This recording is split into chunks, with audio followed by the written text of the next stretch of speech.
Mbote chez vous. Aujourd'hui, je vais vous parler de la représentation politique des femmes en République démocratique du Congo. Selon l'annuaire statistique édition 2020 produit par l'Institut national des statistiques, les femmes représentent 51% de la population. Elles sont majoritaires. Pourtant, elles peinent toujours à se faire de la place dans les instances des prises de décision, dans les assemblées législatives notamment. Et pour preuve, sur les 477 candidats proclamés élus à la mi-janvier par la Commission électorale nationale indépendante, on ne compte que 64 femmes. 64 sur 477, soit 13% seulement. Mais ces faibles chiffres restent quand même une progression quand on sait qu'elles n'étaient que 50 à faire leur entrée dans la chambre basse du Parlement après les élections de 2018. Côté Assemblée provinciale, on constate une régression. 66 femmes sur 688 élus, alors qu'on en dénombrait 73 lors de la législature précédente. Dans la province du Sud-Ubangui, aucune femme ne siégera à l'Assemblée pour la deuxième fois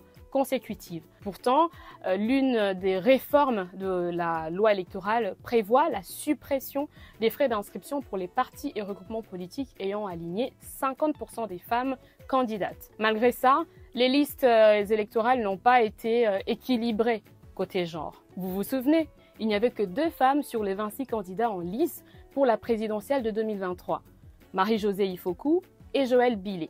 En 2018, il n'y en avait qu'une seule sur 21 candidats, Marie-Josée Ifoku. En 2011, aucune femme sur le 11 postulants.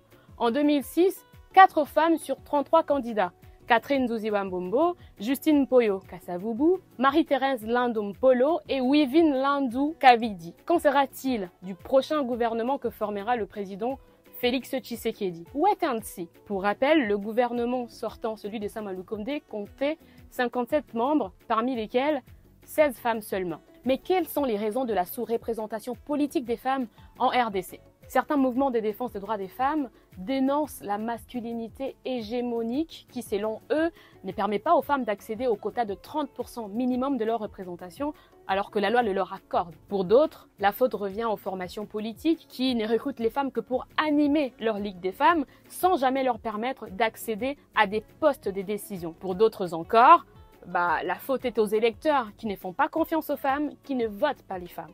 Et toi, qu'est-ce que tu en penses? Dis-nous ça en commentaire. N'oublie pas de laisser un cœur, de partager la vidéo autour de toi. À très vite.